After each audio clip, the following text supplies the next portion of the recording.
Hello সবাইকে, কেমন আছো সবাই? আশা করি সবাই ভালো আছো। আজকে তোমাদের সাথে একটি কাস্টমাইজ ওয়ার্ক শেয়ার করব। কেমন হয়েছে অবশ্যই আমাকে জানাবে। আমি এখানে প্রথমেই ডিজাইনটি তুলে নিয়েছি। এখানে একটি ময়ূর আর একটি মাছের ডিজাইন আছে। এগুলোকে সাধারণত মধুবনী আর্ট বলে। তো চলো দেখা যাক আমি কিভাবে রং করি। আমি এখানে ফেব্রিক্যাল কালার ব্যবহার করছি আর 0 সাইজের যে তুলিটা আছে ওই তুলিটা ব্যবহার করছি, কারণ এখানে অনেক ডিটেলসের কাজ আছে।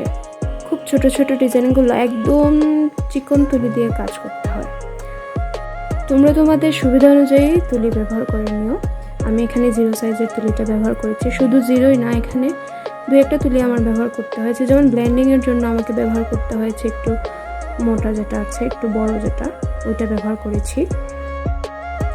এই কাজগুলোর খুব ডিটেলসে ভিডিও দিতে গেলে ভিডিও অনেক লং হয়ে যায়। তারপরেও তোমাদের সাথে একটি ডিটেলস ভিডিও শেয়ার করার ইচ্ছা আছে, কারণ অনেকেই আমার কাছে জানতে চাও কিভাবে রং করি, কিভাবে রংগুলা বানাই, বা কোন তুলি ব্যবহার করি, কোন রং ব্যবহার করি। এই সব ডিটেলস নিয়ে আমি একটা ভিডিও বানাবো তোমাদের জন্য। তোমরা আমাকে অবশ্যই কমেন্ট করে জানিও আজকের এই ভিডিওটি কেমন হয়েছে। আজকে এই পর্যন্তই। সবাই ভালো থাকো, সুস্থ থাকো। নেক্সট ডিটেলস ভিডিওতে আমাদের দেখা হচ্ছে। ও আচ্ছা, একটা কথা তো বলতে ভুলে গেছি তোমাদের। এটা কিন্তু ব্লাউজের পেছনের ডিজাইনটা, হাতার ডিজাইনটা কিন্তু এখনো বাকি আছে।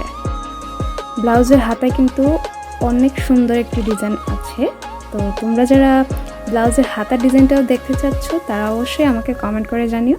আমি নেক্সট ভিডিওতে তোমাদেরকে আমার এই সুন্দর ডিজাইনটি শেয়ার করব। আজ এই পর্যন্তই।